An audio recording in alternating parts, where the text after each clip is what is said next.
jou daaglikse CLF inspirasie. Wat is liefde? En liefde beteken dat ons volgens die gebooie van God lewe. Soos julle van die begin af gehoor het, is dit sy gebod dat julle in liefde moet lewe. 2 Johannes 6. Reeds in Januarie het ons die 10 gebooie behandel. Ons het na hulle almal gekyk en ook die samevatting daarvan.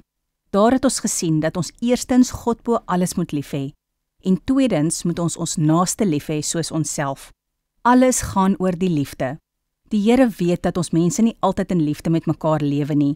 Daarom het hy vir ons die 10 gebooie gegee. Nou kan ons vandag se teksvers verstaan. As ons sy gebooie nakom, dan lewe ons in liefde. En dit is soos God dit wil hê. God het ons eerste lief gehad. Hy het ons so lief dat hy gewillig was om mens te word. En as Jesus Christus vir ons sondes te kom sterf. Kom ons bid saam. Liefdevolle Jesus, dankie dat U so lief is vir my.